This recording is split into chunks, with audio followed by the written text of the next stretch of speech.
Oh, as I went out walking one morning in May, far to view those green meadows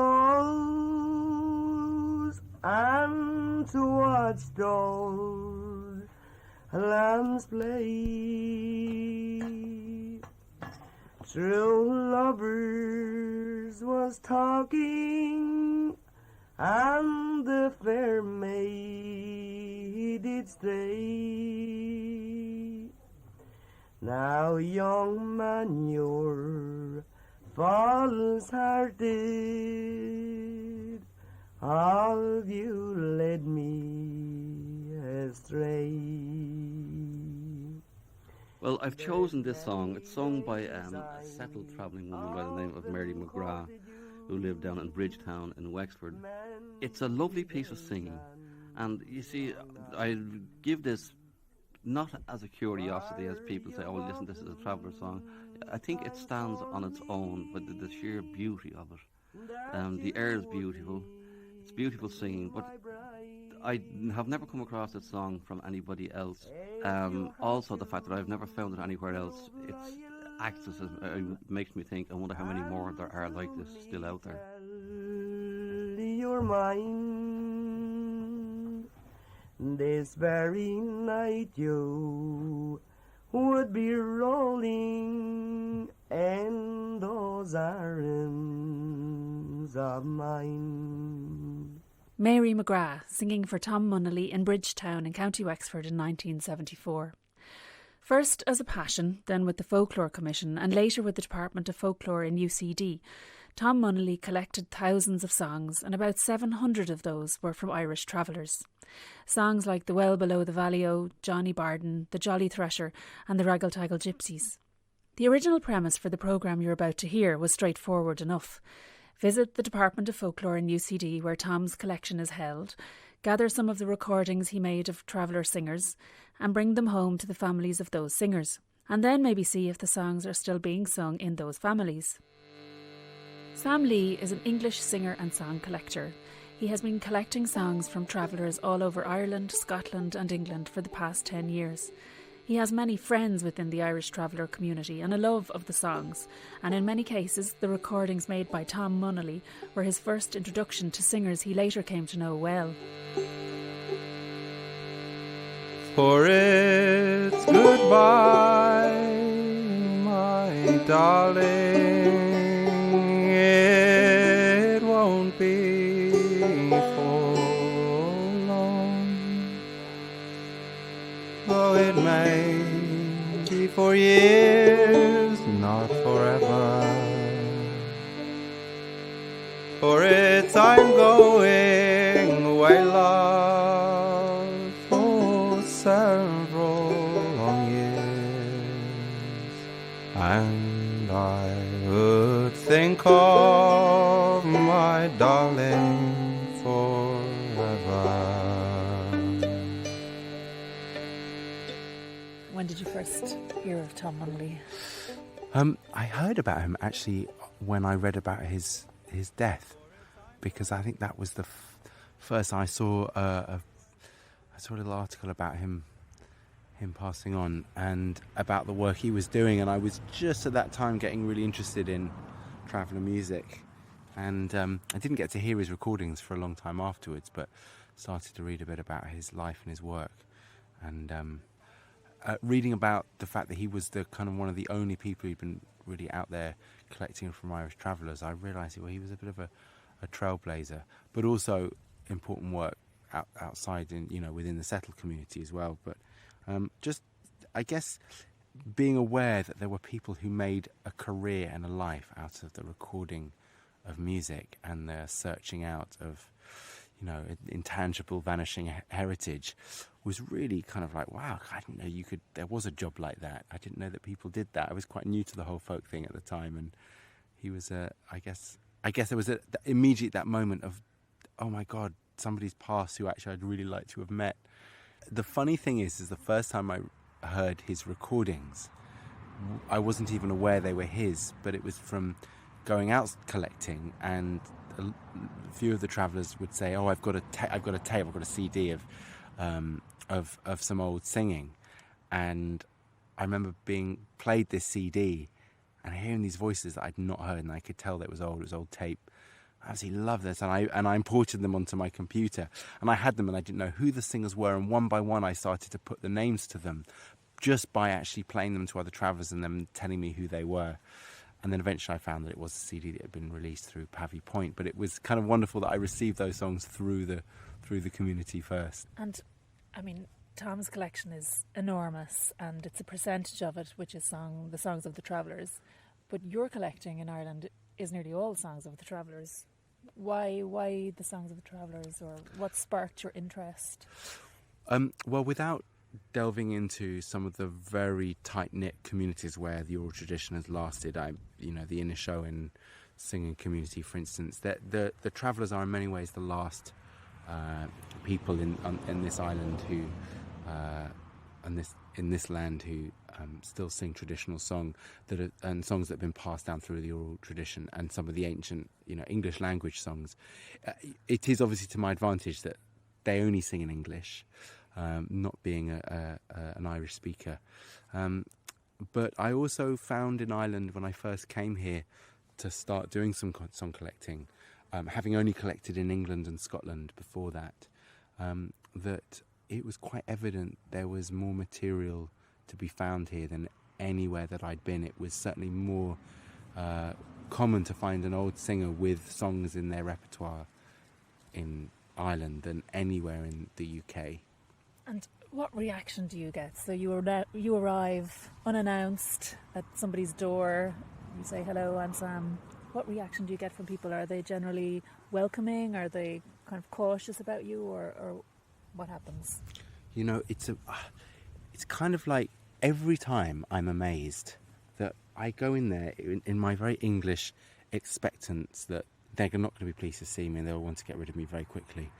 And I expect the absolute worst, and almost always the welcome is so gentle and generous. Even people that I'm meeting for the first time, it's almost as they're expecting you, and that they know that you're interested in something that's really important to them, that never gets brought up. And also the fact that I know the songs and I can, sing them along with them, and there's a real sense of, there's a connection that we have always, and I've only ever received hospitality. Between us, we began trying to figure out the best way of approaching this project, and pretty soon we realised that a lot of the trip would involve cold calling and a bit of detective work in order to find relatives of some of the singers. As a starting point, we chose 3 singers from Tom's CD, The Songs of the Irish Travellers: Mary Kate McDonagh, Martin McDonagh and Mary McGrath. Sam knew a singer in Bunclody who might be related to Mary McGrath, so that's where we began as we headed out for Wexford on a Monday afternoon last July. But when we got there, the family was away and no one was sure when they were due back. Then Sam mentioned a great singer called Johnny the Buffalo Connors and his wife Lil, who were living in Enniscorthy, and although he thought they weren't directly related to Mary, they might be able to point us in the right direction. We found the house. Remember, it was right in the middle of the July heatwave. The door was open. Sam knocked and Lil met us in the hall. But her husband of 66 years, Johnny the Buffalo Connors, had died a month beforehand, and Lil was obviously still grieving deeply. I have such good memories of sitting in this room, listening to him sing. I remember one story I'll tell you that when Nevertheless, within a few minutes we were sitting in the front sitting room with Lil, her daughter Bridget, and about 6 or maybe 7 of her grandchildren. They talked about Johnny Buffalo, how his funeral was so huge that the town of Wexford had to be shut down for the mourning. They joked about how they were the Buffalo herd. Sam remembered recording so many songs with Johnny the last time that he was here, and that Johnny was still singing as Sam reversed out the door. I loved all singing here. We had to. He's really at that ferry. I wish I'd missed that ferry now. It would have been worth it. Yeah, I loved all singing. And Sam was right. They had a steer on Mary McGrath. And how well did you know Mary McGrath? My whole life. Your whole life? My whole life, yeah. Whole life knew Mary. Father and mother before her. Do you remember her singing? Mary? Yeah. I gotta do well. Mary was a grand singer. Good singer, Mary was. A real good, true singer. She knew every old song, you know. She had a way of doing every way, like, doing a song. I never heard G singing now, did you? No, I never. G's still alive, isn't he? He's still alive, yeah, he's still alive. Timon. Living in Timon, yeah, living in Timon. And so was G's relationship to her Her brother. It's her brother. Yeah, Mary's brother. G's her brother. One of the things that we're searching out for is because back in the 1970s, Mary was recorded. That's right, yeah. She had one about Johnny Barton is mine. Yeah. She always sing that now. I often heard her singing that. Yeah. Heard her missing her, yeah. He comes ripping down. And she had another one as well then about... Pat O'Brien, Sullivan's Drum. As I went out walking. One morning in May. Yeah, that's a grand old song. That's a grand old song. That's an old song too in the Serbian family. One of her favourite songs because So I went out walking one morning in May. Grand old song that is. As I went out walking. One morning in May. For to watch those green bushes and watch those the land plain. Young man, you're false-hearted, you have laid me astray. That's the one. That great singer that was. Not a singer. Yeah, we should pop in and see G actually. like if you go into When you go into the street, come on now. When you go into the street, come on. We left Lil, Bridget and the grandchildren and headed towards Taman in search of G. Connors, Mary's brother. Taman is a small village. We came in at the top of the town and parked the car on the side of the road. I asked two girls sitting on a wall if they'd ever heard of G. Connors, but they hadn't. Then Sam approached another woman who pointed him in the direction of where she thought he might live. And so, with a little toing and froing, we found the house. G, his daughters and his grandson were sitting outside in the sunshine. G, an elderly man wearing a cap, was having a cup of tea and a sandwich. And as you'll hear, there was a very excited dog in the background. We didn't know if he'd remember anything about Tom Munnelly, but we hoped he'd be happy to hear his sister's songs. And then he went one better for us. Can I ask you about your family, your sister? Because your sister Mary, she was recorded singing when she was much younger. Munnelly, that's right, yeah. Were you there? I met him. You met him? I brought him down to Mary's. At that time. How did you meet Tom? I met him here in the pub one night. A good many years ago. And he asked me about how the singers and all, and I brought him down to Bridgetown, and he taped Mary and all. And he gave me a tape and I never got it. Never. A tape of Mary's? Yeah. I know this is many years later. 44 years ago. I have the recordings here for you. Have you somewhere to play a CD? Elizabeth had a CD player inside the house, so we moved in and G and Elizabeth listened to Mary singing. down by Dublin City, I carelessly did stray. I was meeting with my comrade boys in the outskirts of the town. Oh, but who did chance to come my way but lovely Ellen Brown? Ashes I'm gone down to Don, he broke, and so am I, she. In yonder bar there's a jaunting car, and on as we go down, saying, my dear, I've no objections to you, lovely Ellen Brown. Brown. And sure when we reached to Donnybrook, we rolled into a tent. That's where I spent the evening enjoying element. No one could be more happier, 'tis by your I sat down. I was admiring all the beauty of lovely Ellen Brown. What's it like for you hearing the recordings? I think it's just lonesome hearing her singing. But I'd be proud of her as well because, you know, like she made her mark as well. Like she just done the recordings and she enjoyed herself singing. Like. What would you love most to happen to the songs of Mary? I'd like him for to be preserved, like not to be lost, and maybe for other people to learn them as well. You know, to record them if they wanted to. Like.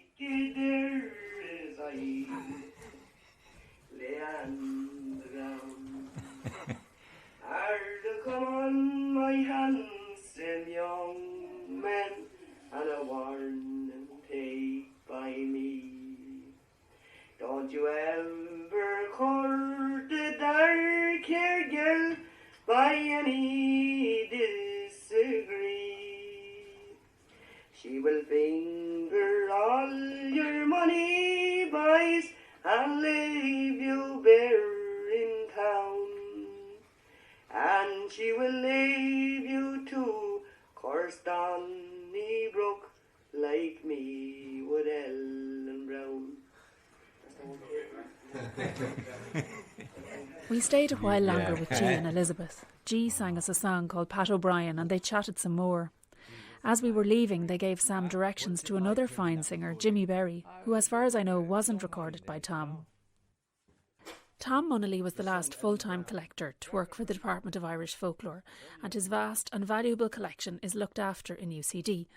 Although Sam had heard many of Tom's recordings, he'd never been into UCD or seen the full collection, so archivists Johnny Dillon and Simon O'Leary showed him around. So yeah, we're in the sound archive in the folklore collection now, and so as opposed to the manuscript collection for members of the public who wish to obviously listen to songs and so on, we have a listening station here, or to look at video and so on and so forth. But Simon has some pieces of Tom's recordings, and I think some of the family members of the relatives of the family members that you're working with, and we have some CDs to give them to send down with you. So, yeah. So this first piece is recorded from Mrs. Mary Kate McDonough, and she was based in the Leitrim area, and it was recorded by Tom Munnelly in 1973.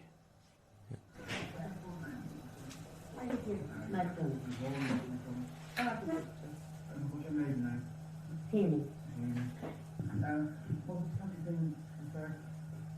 think the Jolly Flash, have you ever heard that? I see. Oh, as I went out walking of a cold September's day, I met a jolly thrasher and unthrashing on my way, with his flail across his shoulder and his bottle of good beer. He's as proud as any lord of 10,000 pounds a year. Said I, me jolly thrasher, come tell it to me now. You have a wife and family and has but one cow.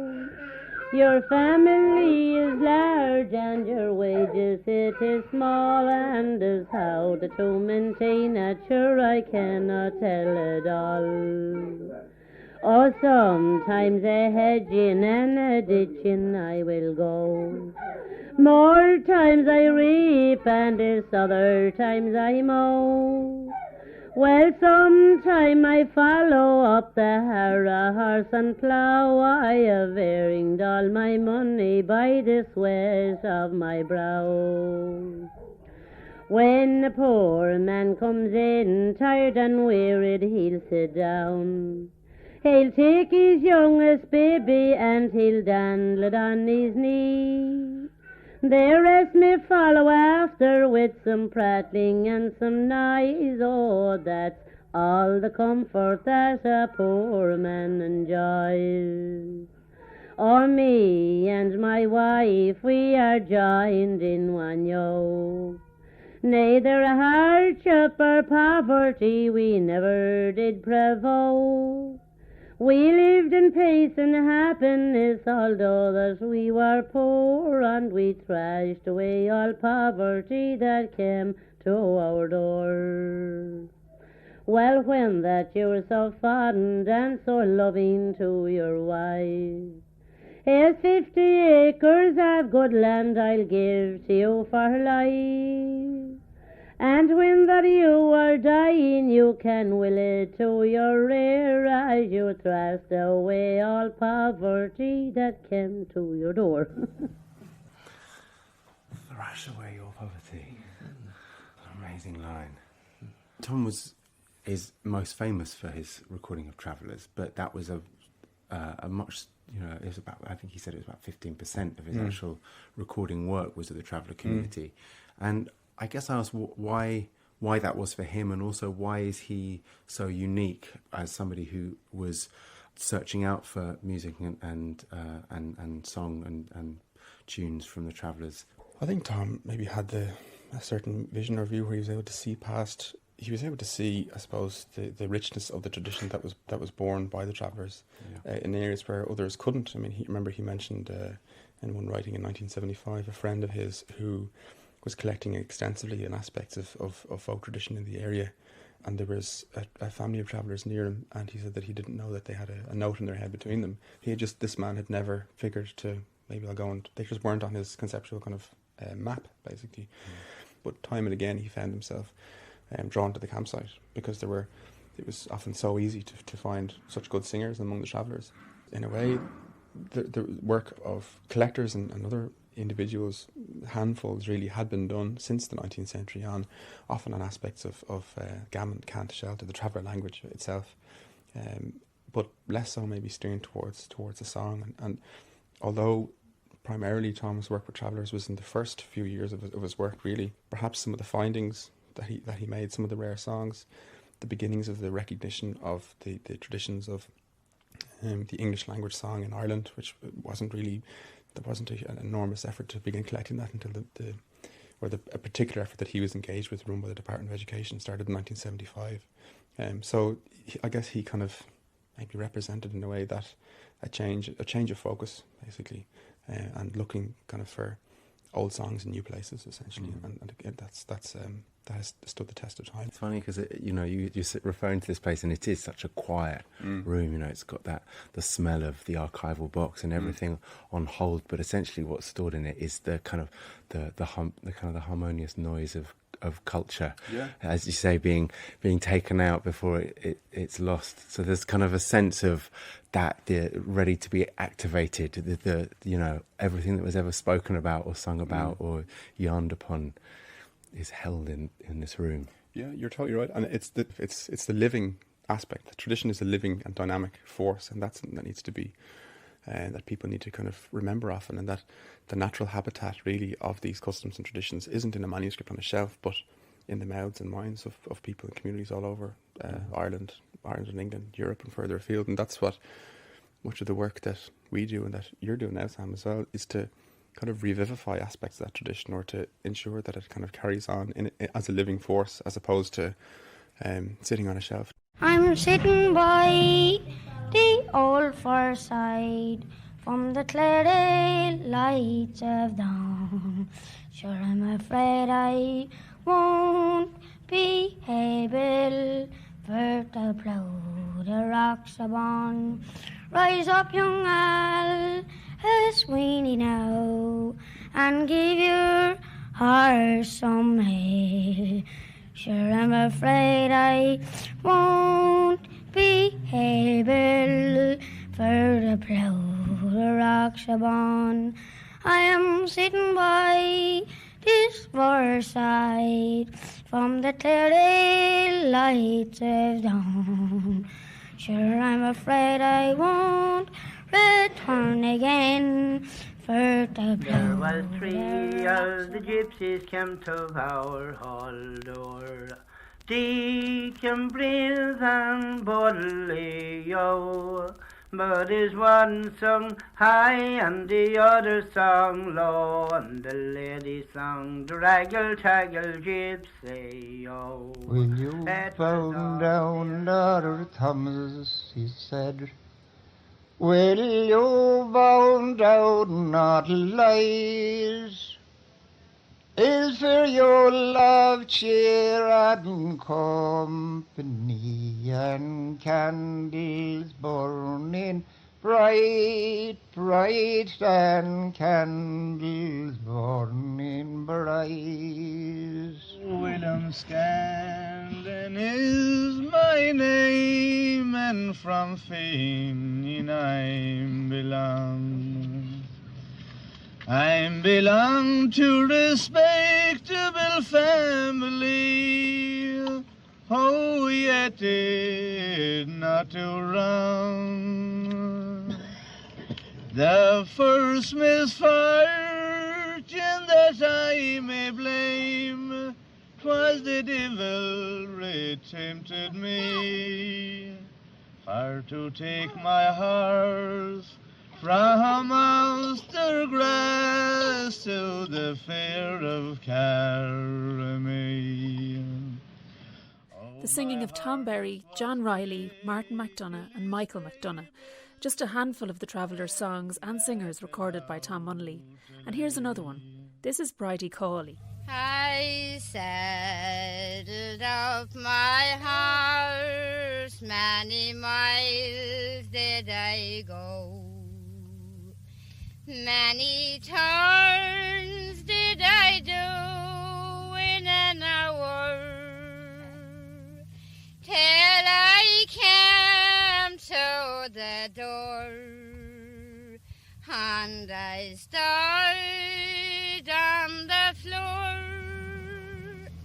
Although I'm a labouring man's daughter, come to me and tell your name, love, and where you belong. And do not deny me above you, with your red and rosy cheeks, and your rolling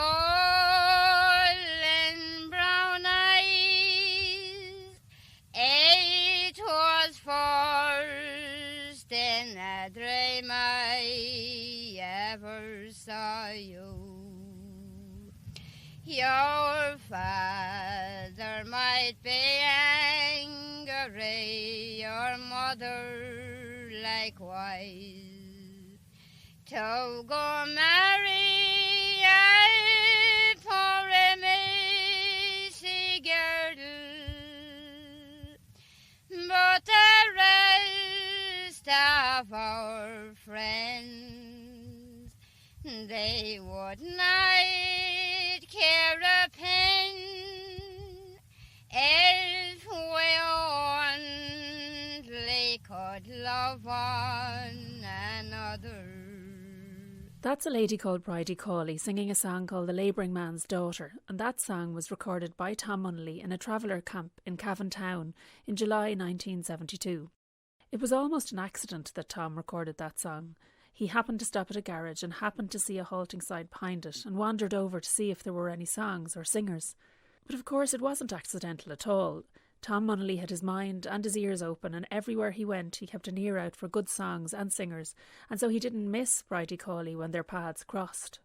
Our next port of call was to be with the family of Martin McDonagh, but they weren't free to meet us that week, so instead we went looking for the family of Mary Kate McDonagh, who was recorded by Tom on a July day, much like this one, in 1973. It was in July, right? It was a beautiful morning and we were all tidying and cleaning up, and next this knock came to the door, and we ran to the door and opened the door, and the man asked could he come in to see my mother.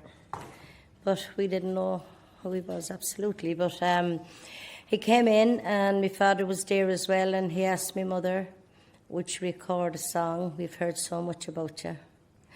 But she said she would, and she recorded a Tricoloured House. Then he asked, would he do another one? And my father says back to him, she's tired now. But she said, I'm not tired. She says, I'll sing another one. Oh, tell her to wash it in yon spring well, where every rose grows merry and fine, where water never sprung nor never fell, and then she will be a true love of mine. Oh, tell her to spread it in yon white thorn, where every rose grows merry and fine, where the ne'er grew with thorn since Adam was born, and then she will be a true love of mine. Oh, tell her to wire needle with a millstone, where every rose grows merry and fine, and when she has done, to send it right home, and then she will be a true love of mine. Why, you ever down at the Tricoloured House, where every rose grows merry and fine, it's there you will meet with a neat bonny lad. Will you tell him he'll be a true love of mine? Oh, tell him to buy me a farm land, where every rose grows merry and fine, between the salt water and the sea strand, and then he will be a true love of mine. Oh, tell him to sow it with one blade of corn, where every rose grows merry and fine, and tell him to plough it all with a deer's horn, and then he will be a true love of mine. Oh, tell him to thrash it in yon castle wall, where every rose grows merry and fine, and neither chaff nor corn fall, and then he will be a true love of mine. That's good. Well, I was 7 there. Then, I don't know, but you were probably here as well. And then he was, we had a grandson there as well. 1973, that was recorded. So I was 14. Yeah. I think she was 47 there, wasn't it? And what was she like? She was an outgoing person. Yeah. Yeah, I think I'll follow her. She loved people. She loved to get out places. She loved dancing. She loved Una, singing. Nuala and Helen, 3 of Mary Kate's daughters. We met 5 of Mary Kate's children while we were making this programme, some of them in Dublin and some of them in Leitrim. Her sons Pat and Bernie live next to each other. Pat was sitting outside when we arrived. We've got a nice spot here. Not bad, it's quiet. Lovely. Nice and quiet. I'm going to sit in the sunshine while we've got it. Get myself blinded. So as I was saying, I'm doing this programme for RTE, and the idea of the programme is that we are meeting up with some of the families who sang their songs, and in the 1970s there was an Irishman called Tom Munnelly. Yeah, that's right, yeah. And he went round the country. He recorded a lot of the travellers singing. Emma Christy Moore. That's right. Yeah. He recorded Jack O'Reilly, John Riley. Bless you. Excuse me, yeah. How well do you remember your mum singing? Pretty well. Oh, yeah. She was a great singer. She used to sing the Tricoloured House. That's it. Yeah. And she had Paul Solankum. Yeah, she had a few more songs, Johnny Barden. I could play you a little bit. Want to hear? Oh, yeah, I wouldn't. I'll put it here. She sang the ash and the oak and the bonny rowan tree. Yeah. The ash and the oak and the bonny rowan tree are all growing freely in my own country. Would you know a bit of that one? Let's see. Now, here she is. Yeah, that's me, mother. Beginning of my trouble, love and I. Home, dirty home, that's home I'd love to be. Home for a while, in our own country, where the ocean, the oak, and the bonny willow tree are all growing green in their own country. Oh, he asked for a candle to light him into bed, and also a handkerchief to tie all round his head. I got him the candle as a fair maid ought to do, he vowed, and he swore that I should go into bed too. So is home, very home, and at home I'd like to be. Home for a while in my own country, where the ash and the oak and the bonny willow tree, they're all growing green in their own country. Listen. Oh, then I was young and foolish, I thought it was no harm. Sure, I lay next the wall for to keep his old back warm. During the night, this young sailor lad got pulled. 'Twas into my apron he threw handfuls of gold. So was home, very home, and at home I'd like to be. Home for a while in my own country, where the ash and the oak and the bonny willow tree, they're all growing green in their own country. Oh, then if I have a baby, thank God it's none the world. I have silver in my pocket and gold in my purse. I'll feed my baby upon milk and white bread I got by the lighting of that sailor lad to bed. So is home, very home, and at home I'd like to be.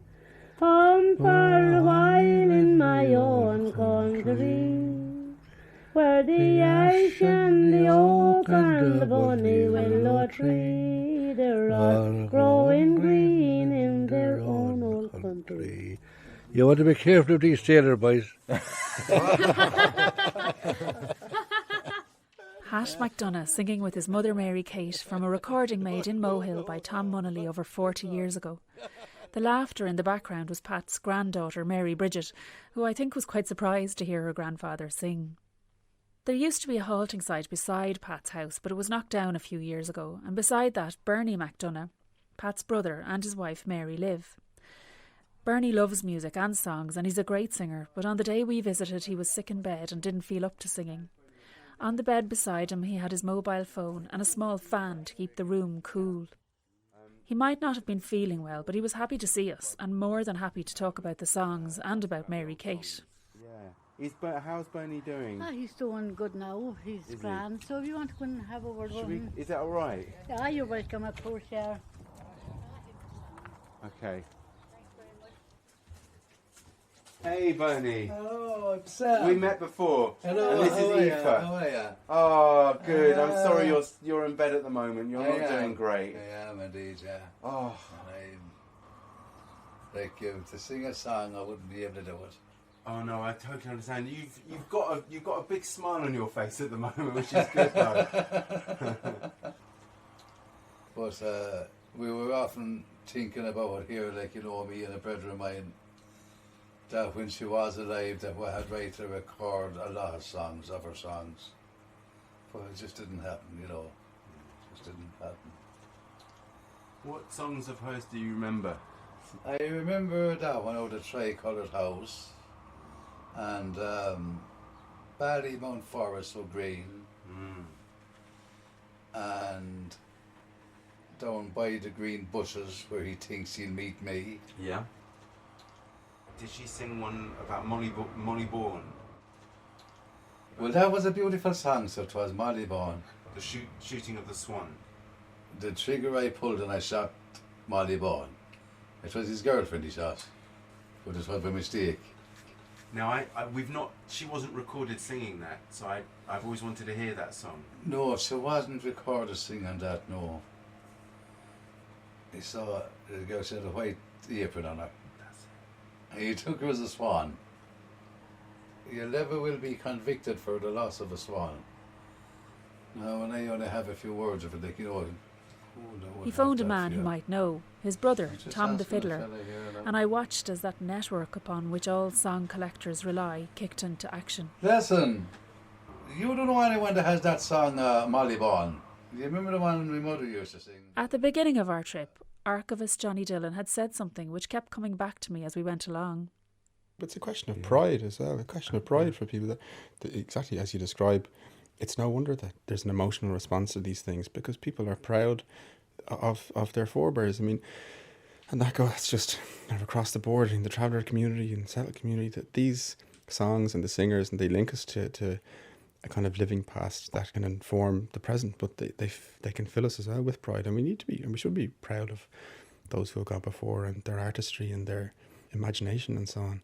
And when you see, I suppose, the recognition of a kind of a national institution or a repository or a university or something that has something from a family member of yours or whatever, it allows you to reframe your own identity in a different context, really, and to see the worth and the value of what it is that you have. And that's something that's extremely important, I think, for young people in particular today, that they have that a knowledge and awareness of your folk traditions and of your forebears and your past can link and inform your present and kind of guide your future then, and root you in a sense where you know where you've come from, you know who you are, and you can move forward then clearly, and you're kind of oriented in a certain direction where you know where you're going because you know where you've come from and you know the worth and the value of these things, as opposed to thinking, no, those are just kind of twee old songs and nobody cares about that stuff anymore.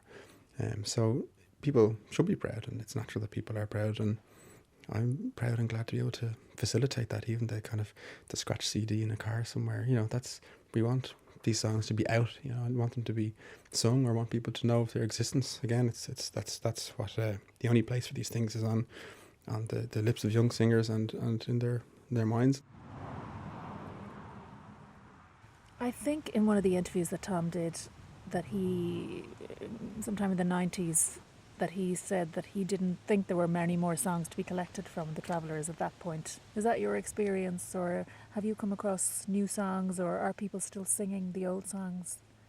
There's so much material out there. I mean, I suddenly have these moments where, you know, we'll have finished recording one singer, and they'll point across the street a few doors down. They go knock on that door. He sings a few old songs, and you go in there, and an hour later you'll come out with a whole bag full of more songs, and then you think, well, I should just start knocking on people's doors randomly, because I just think there's loads of and this is serious material. You know, these are child ballads, and they are, you know, the real old good stuff.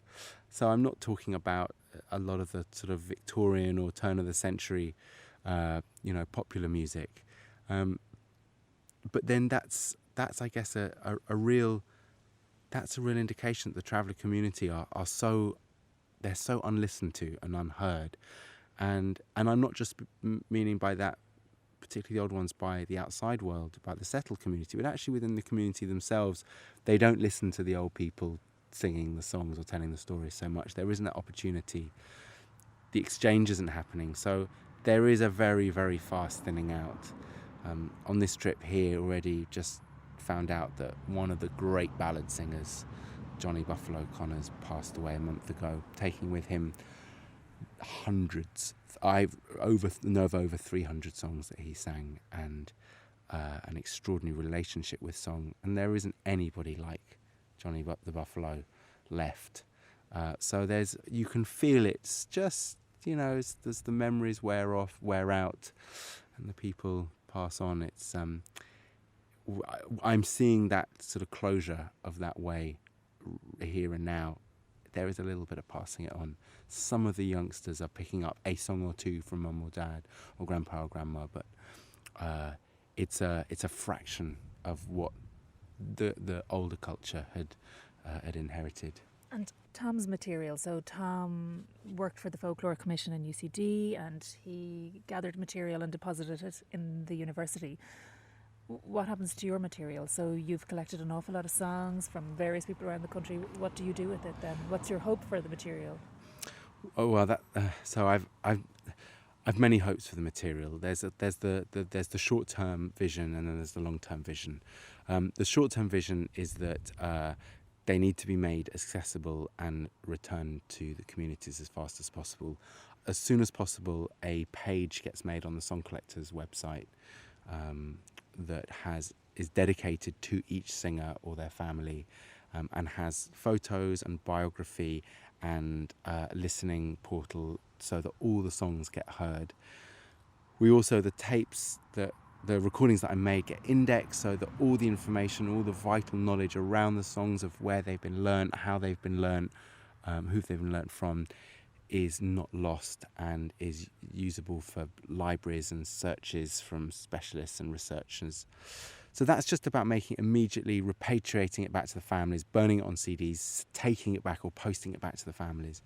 That's so important, so it's not being seen as or can be accused of cultural theft, which is something that has been, is the traveller community have experienced in all different ways for generations. The next part for the repatriation is about the popularisation and the dissemination and the reseeding of it, I guess, the rewilding of this music as though this is something that they as a community have to be proud of and can celebrate and can learn, and that outsiders can also have access to interpret and use as a way of spreading the word of how wonderful and important these people are. While we were making this programme, it was a great pleasure to spend time with Tom Munnelly's collection and also with the families we met. I don't know if it says more about me or about Irish society that I'd never been to an Irish traveller's home before, but I was happy to remedy that and very honoured to be invited to listen to all of these songs and singers and stories. It really was a bit like Sam says. It was like they were expecting us and that they dropped everything because they knew the songs and the singers were so important. And as for whether the young people are singing these songs at all, well, back in Enniscorthy, Lil Connor's daughter Lily had downloaded some recordings of her grandfather Johnny from Sam's website into her phone, and she was starting to learn them. And while we were in the house, another granddaughter, Catherine Flynn, sang us some fantastic songs she had learned from her other granny, Kitty. Lads, when they go out to courting, sure they have not the pluck of a mouse, but I'll stand around the corner and listen. They're afeard to go into the house, but I'll always walk in with my swagger. And if the old place was my own, and I'd sit myself down and good evening. How are you, old Mother Malone? So you learned that from Kitty? Kitty calls that Kamalia. Kamalia. Like a little run-along song. Yeah. Do you know, it wouldn't be a heavy song to sing, she says. It's just a Kamalia, she says. It picks the party up, doesn't it? Yeah. It makes me so happy because I was just saying to Aoife that none of the young kids are learning the songs. No young people learn any old song now. It's all this modern stuff. They know what I'm talking about. Like all modern songs going now with the young people. No old songs, like years ago. So Catherine Flynn, she's keeping the flame going. She's keeping up the times. Yeah, she's yeah. And how many other songs of Kitty do you know? Jimmy Dear, but I have it mixed up. I don't know all of it. Like. So do you sing songs from the Connors side as well? Both, yeah, both sides. Which songs have your grannies have you learned? I didn't learn any her songs yet.